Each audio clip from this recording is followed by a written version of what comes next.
Hi friends, तर वृषालीच्या किचनमध्ये पुन्हा एकदा तुमचं स्वागत आहे. तर आज आपण बनवणार आहोत मटकीच्या डाळीचे सांगे.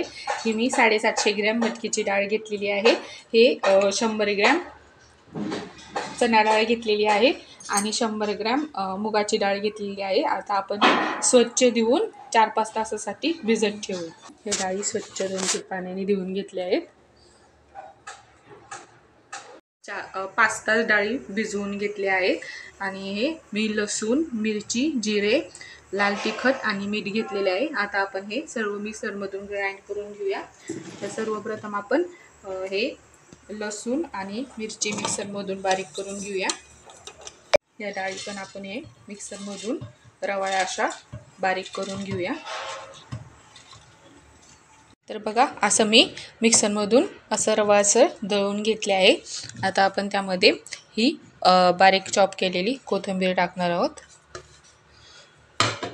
त्यामध्ये आपण हळद टाकून घेऊया.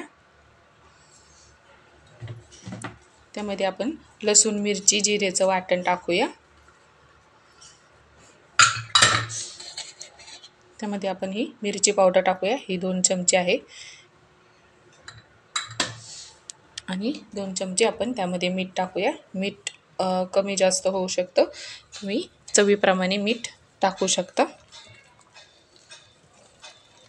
तर हे व्यवस्थित असं मी तेल लावून घेतले आहे.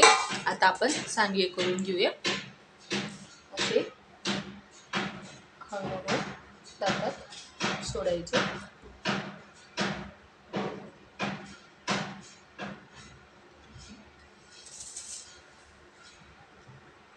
अशा प्रकारे हे सांडगे पाडून घेतले आहे.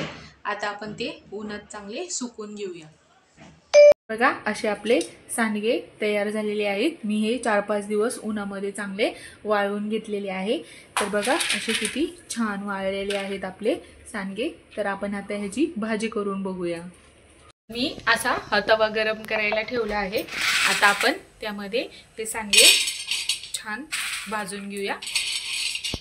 मी असे सांडगे छान भाजून घेतलेले आहे. असे सांडगे भाजून घेतले की भाजीला अशी छान चव येते. आता आपण हे काढून घेऊया. आता मी कढई तापायला ठेवली आहे. आता आपण त्यामध्ये 2 टेबलस्पून तेल टाकून घेऊया.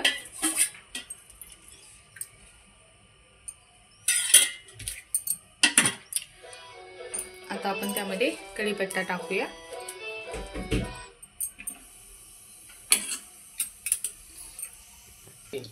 आता आपलं तेल चांगलं तापलं आहे. आता आपण त्यामध्ये एक मध्यम आकाराचा बारीक चॉप केलेला कांदा टाकून घेऊया. छान असा परतून घेऊया. तर बघा, मी हे खलबत्त्यामध्ये असे सांडगे थोडे थोडे ठेचून घेणार आहे. म्हणजे भाजीला चांगल्या दाटसरपणा येतो आणि सांडगे असे लवकर शिजले जातात. आता आपला कांदा छान असा परतून झाला आहे. आता आपण त्यामध्ये 1 टोमॅटो बारीक चॉप केलेला टाकूया आणि या छान असं परतून घेऊया. तर बघा, आता आपला टोमॅटो चांगला परतून झाला आहे. आपण त्यामध्ये हे ठेचून घेतलेले सांडगे टाकणार आहोत आणि हे आपले तेलामध्ये छान भाजून घ्यायचे. मी हे सांडगे तेलामध्ये 1 मिनिट असे चांगले परतून घेतले आहे. आता आपण त्यामध्ये सुके मसाले टाकूया. अर्धा टेबलस्पून आपण त्यामध्ये हळद टाकूया. मध्ये लाल तिखट टाकूया. 1 चमचा आपण धना पावडर टाकूया. 1 चमचा आपण त्यामध्ये गरम मसाला टाकूया. आणि आता ते छान असं परतून घेऊया.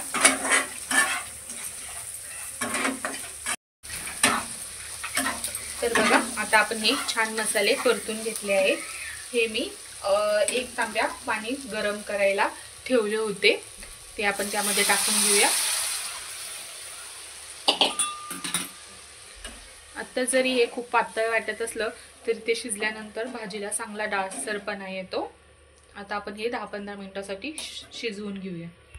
आता आपली अशी भाजी तयार झाली आहे. बघा, किती घट्ट तयार झालेली आहे.